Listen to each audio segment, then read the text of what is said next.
Baik, selamat malam. Kita akan mulai video penjelasannya, dimulai dari antar tabelnya dulu. Di sini kita mempunyai 1, 2, 3, 4, 5, 6, 7 tabel. Masing-masing tabel sudah ada namanya masing-masing. Nah, setiap tabel ini mempunyai atribut. Di sini akan menjelaskan dulu dari setiap atributnya ini ada hubungan di antar tabelnya. Di sini seperti contohnya ini, hak akses ini mempunyai primary key berupa ID access. Si ID access ini berhubungan dengan foreign key yang terletak di tabelnya pengguna. Begitu halnya dengan di tabel pengguna sendiri punya primary key ID pengguna. Di sini ID pengguna digunakan sebagai foreign key di 3 tabel, yaitu di pembelian, barang, dan penjualan. Ini ada di sini foreign key-nya, foreign key ID pengguna, foreign key ID pengguna.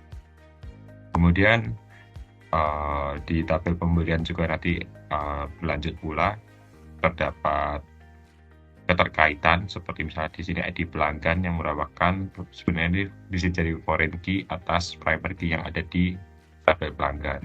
Di sini juga dibuat di bagian pembelian supplier ini ID supplier merupakan primary key yang menjadi foreign key di bagian tabel pembelian. Untuk aplikasi yang kami buat di kelompok ini, tampilan dashboardnya seperti ini.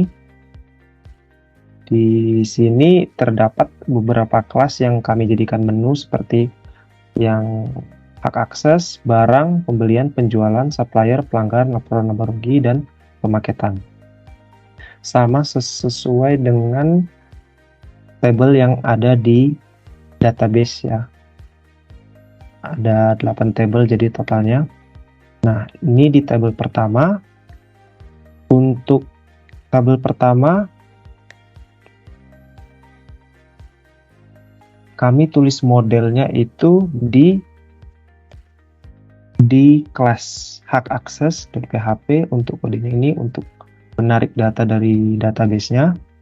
Lalu untuk view-nya sendiri ada di folder view di hak akses. Jadi di setiap kelas sudah kami kelompokkan masing-masing, ada view, ada model, dan ada controllernya. Di saat ini kita akan cari di view-nya dulu ya, view hak akses di index.php. View-nya seperti ini.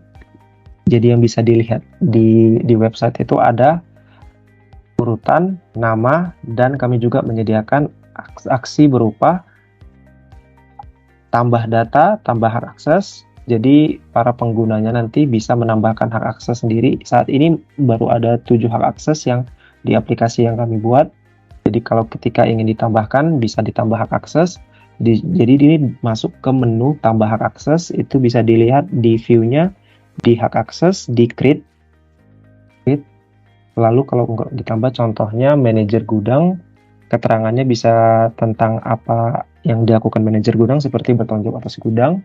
Lalu kita simpan, nanti bertambah hak akses menjadi 8 yang di hak akses.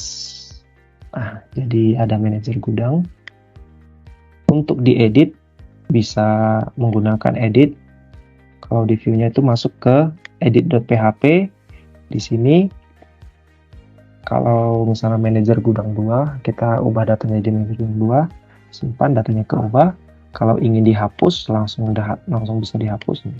Untuk kontrol CRUD-nya bisa masuk ke controllernya di hak akses, karena tadi kita masuk ke menu hak akses.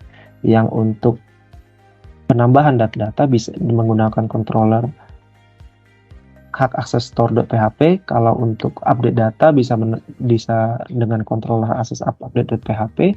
Kalau penghapusan data menggunakan hak akses delete.php. Itu untuk hak akses. Lalu untuk kembali dari aplikasinya bisa tekan menu utama.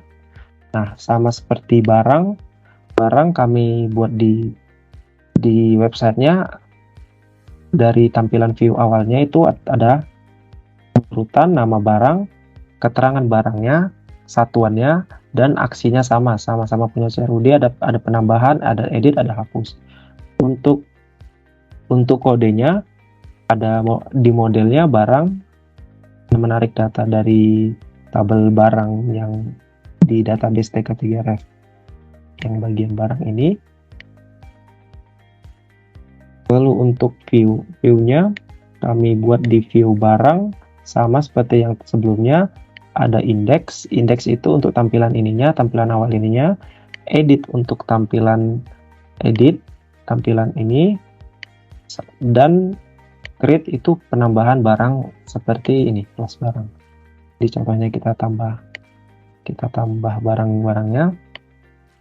Contohnya handuk mandi, keterangan handuk mandi, misalnya satuannya unit.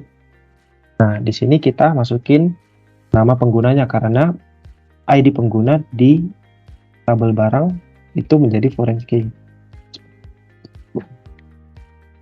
Kita simpan. Nah, nanti dia tersimpan sebagai handuk mandi. Ini bisa kita coba delete. Nah, oke, terhapus. Nah, mungkin sama seperti menu-menu setelahnya di pembelian tentang berapa jumlah pembelian yang sudah dibeli, di penjualan barang-barang yang sudah dijual, harga jual, pengguna yang menjual, ID barang yang dijual, di supplier ini berisi tentang supplier, mungkin dengan kodenya semua sama ya, dengan modelnya sudah disusun.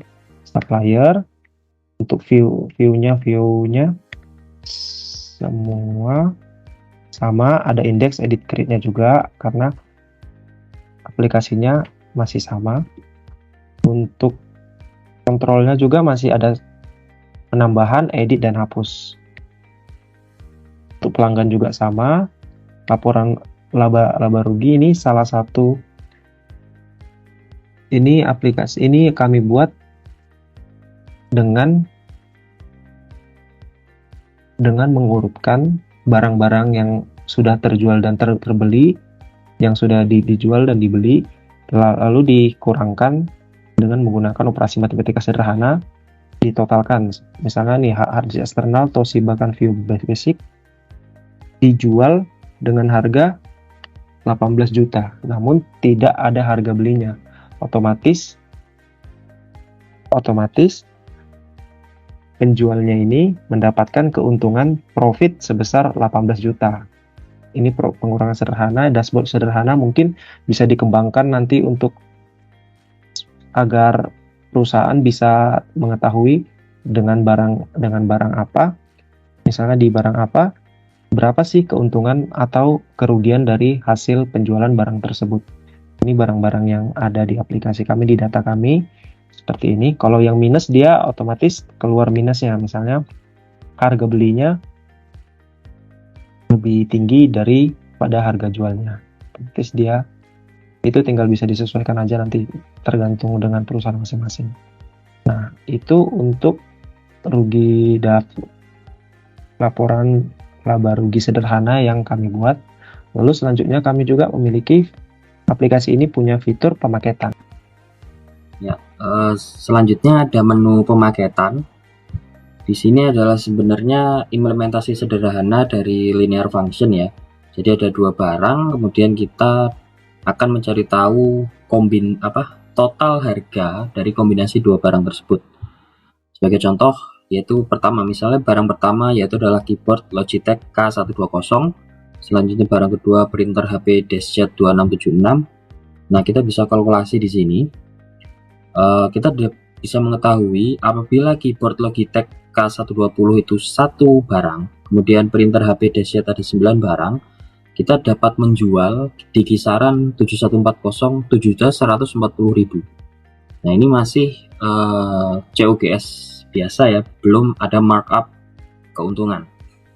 Nah, ini ada beberapa kombinasi apabila barang satu adalah 1, barang 2 9, dan selanjutnya dan seterusnya. Nah, untuk dapat mengimplementasikan pemaketan ini, kita perlu adanya sebuah tabel COGS atau Cost of Goods Sold. Nah, karena di tabel-tabel kemarin belum ada yang namanya tabel COGS, kita perlu untuk membuat sebuah tabel yang bernama COGS. Nah, di sini ada COGS barang. yang isinya adalah ID barang dan COGS barangnya tersebut. Kemudian datanya kita isikan dengan rata-rata harga pembelian dari barang tersebut. Nah, kita dapatkan informasi sebagai berikut. Nah, mungkin demikian dari menu pemaketan linear function. Untuk kode pemaketannya sendiri itu ada di sini. Ini untuk controllernya dari pemaketan.